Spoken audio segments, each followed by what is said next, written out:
দর্শক, এই মুহূর্তে আমরা অবস্থান করছি ঢাকা ইউনিভার্সিটির যে হলপাড়া রয়েছে ঠিক সেখানে। এইটি হচ্ছে মূল হলপাড়ার প্রবেশদ্বার। আমার বাঁ পাশে সূর্য সেন হল, সামনে বঙ্গবন্ধু, জিয়া ৭১ হল এবং জসিমউদ্দিন হল।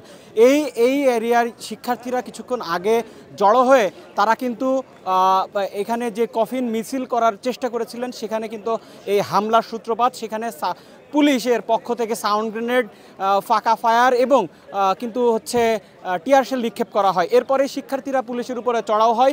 কয়েক দফায় ধাওয়া পাল্টা দেওয়ার পর পুলিশ কিন্তু এই শিক্ষার্থীদের ধাওয়া দিয়ে এই যে হলগুলো রয়েছে সেখানে পাঠিয়ে দিয়েছে। আমরা একটু সামনের দিকে যেতে চাই।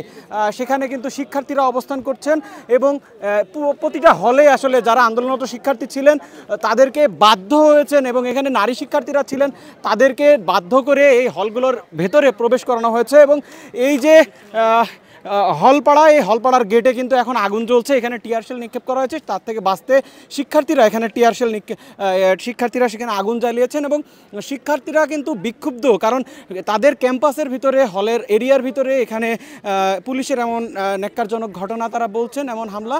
এবং পাশাপাশি তারা দাবি করছেন যে এই যে তারা শান্তিপূর্ণ কফিন মিছিল করছিলেন সেটির কে কেন্দ্র করে পুলিশ যে এই ধরনের হামলা চালিয়েছে সেটি আসলে তাদের কাছে যৌক্তিক মনে হয়নি। এবং এখানে কিন্তু গণমাধ্যম কর্মীদের গায়েও কিন্তু এই টিয়ার শেল সহ সাউন্ড গ্রেনেড লেগেছে এবং বেশ কয়েকজন গণমাধ্যম কর্মী এখানে আহত হয়েছেন। এই মুহূর্তে আমরা বিজয় ৭১ হলের সামনে অবস্থান করছি। সেখানে দেখতে পাচ্ছেন আগুন জ্বলছে, পাশাপাশি বিক্ষুব্ধ শিক্ষার্থীরাও এখানে রয়েছে। আমরা কয়েকজনের সাথে কথা বলার চেষ্টা করব। আজ কিন্তু হল ছুটি দিলেও কিছু শিক্ষার্থী সেখানে রয়ে গেছেন এবং তারা কফিন মিছিল বের করেছিলেন। এরপরেই কিন্তু পুলিশ তাদের উপরে চড়াও হয়। এখানে গাজীপুর থেকে টুকাই এনে যাদের দ্বারা 5 পাস না 8 পাস না তাদেরকে দিয়ে দেশের সারা বিদ্যাপীঠের অনার্স মাস্টার্স করা ছাত্রদের উপর হামলা করে তাদের কোনো মেরুদণ্ড নেই। এই সরকারের এই সব দায় এই সরকার আমাদের উপর হামলা করেছে। এই দায় সরকারকে নিতে হবে। এখন যে পরিস্থিতি তাতে কি হলেই থাকবেন? দেখুন, আমরা হলেই থাকবো, আমরা হল ছাড়বো না। ব্যাপারটা হচ্ছে যে হলের যে বন্ধ করার সিদ্ধান্ত এটা অন্যায়ভাবে নেওয়া হয়েছে, কারণ হল বন্ধ করার মতো পরিস্থিতি এখনো হয় নাই। হলে আমরা শান্তিপূর্ণভাবে আমাদের আবাসস্থল হল, আমরা হল ছাড়বো না, এটা আমাদের আবাসস্থল, এটা আমাদের বাড়ি, এটা আমাদের বাসার জায়গা। এই জায়গাতে আমরা ছাড়বো না।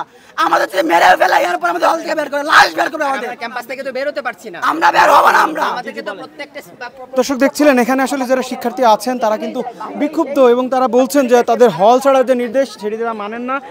এই আমার সামনে এটি কিন্তু জসিমউদ্দিন হল। সেখানে শিক্ষার্থীরা যে জসিমউদ্দিন হলের শিক্ষার্থীরা তারা কিন্তু হল গেটের ভিতরে অবস্থান নিয়েছেন। সামনে বঙ্গবন্ধু হল, তার পাশে জিয়া হল, আমার বাঁ পাশটাতে এই পাশে কিন্তু বিজয় ৭১ হল। এই সবগুলোর মূল প্রবেশদ্বার, সেই প্রবেশদ্বারে কিন্তু পুলিশ অবস্থান নিয়েছে। এখান থেকে শিক্ষার্থীরাদের কিন্তু ধাওয়া করে এই হলপাড়ার ভিতরে ঢুকানো হয়েছে এবং সেখানে এই এরিয়াতেও পুলিশ চড়াও হবে হয়তো কিছুক্ষণের মধ্যেই। তাদের যে কথা, পুলিশের যে কথা, এখানে কোনো আন্দোলনকারী থাকতে পারবে না। কিন্তু শিক্ষার্থীরা যেটি বলছেন, এই তাদের আবাসস্থল সেটি ছেড়ে তারা এই ক্যাম্পাস ছাড়বে না, তারা কোনোভাবেই তাদের আবাসস্থল ছাড়বে না এবং যত বাধাই আসুক না কেন তারা এটা ছেড়ে যাবে না।